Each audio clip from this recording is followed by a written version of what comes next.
തിരുവനന്തപുരത്ത് IB ഉദ്യോഗസ്ഥരുടെ മരണത്തിൽ പ്രതി സുഗാന്ത് സുരേഷിനെതിരെ ഗുരുതര പരാമർശങ്ങളുമായി റിമാൻഡ് റിപ്പോർട്ട്. IB ഉദ്യോഗസ്ഥയ്ക്ക് പുറമെ മറ്റു പെൺകുട്ടികളും സുഗാന്തിന്റെ ചതിക്കുഴിയിൽ വീണെന്നാണ് പോലീസ് പറയുന്നത്. സുഗാന്തിനെ ഒളിവിൽ പോകാൻ സഹായിച്ച അമ്മാവൻ മോഹനെ കേസിൽ രണ്ടാം പ്രതിയാക്കി.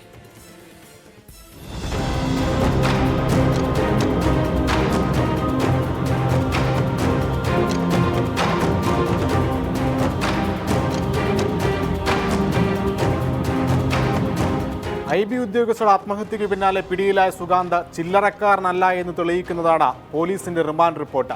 സമാനമായ രീതിയിൽ മറ്റു പെൺകുട്ടികളും സുഗാന്തിന്റെ ചതിക്കുഴിയിൽ വീണതായി തെളിവുകൾ സഹിതമാണ് പോലീസ് വ്യക്തമാക്കുന്നത്. സാമ്പത്തിക ലൈംഗിക ചൂഷണമായിരുന്നു സുഗാന്തിന്റെ എക്കാലത്തെയും ലക്ഷ്യം. IAS കോച്ചിംഗ് പഠനകാലത്ത് ജയ്പൂരിലെ പെൺകുട്ടി, ട്രെയിനിങ് സമയത്ത് ചെന്നൈയിലെ പെൺകുട്ടി, ഒടുവിൽ തിരുവനന്തപുരത്തെ IB ഉദ്യോഗസ്ഥ. സുഗാന്തിന്റെ ചതിക്കുഴിയിൽ പെട്ടുപോയതിൽ ഇതുവരെ പുറത്തു വന്നത് ഇത്രയും പേരുടെ വിവരങ്ങളാണ്. IB ഉദ്യോഗസ്ഥയെ സുഗാന്ത് ചൂഷണം ചെയ്തതിന്റെ വിശദാംശങ്ങൾ അടങ്ങുന്നതാണ് പോലീസ് കോടതിയിൽ സമർപ്പിച്ച റിമാൻഡ് റിപ്പോർട്ട്.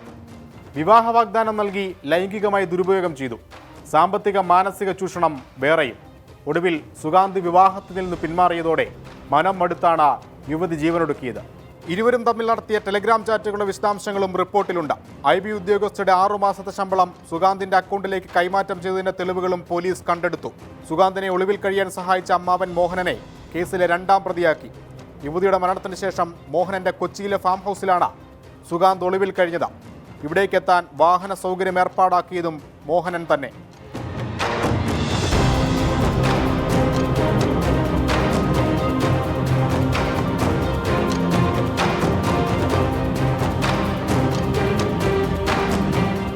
പ്രണയം മറയാക്കിയാണ് സുഗാന്ത് പെൺകുട്ടികളെ ചൂഷണം ചെയ്തിരുന്നത്.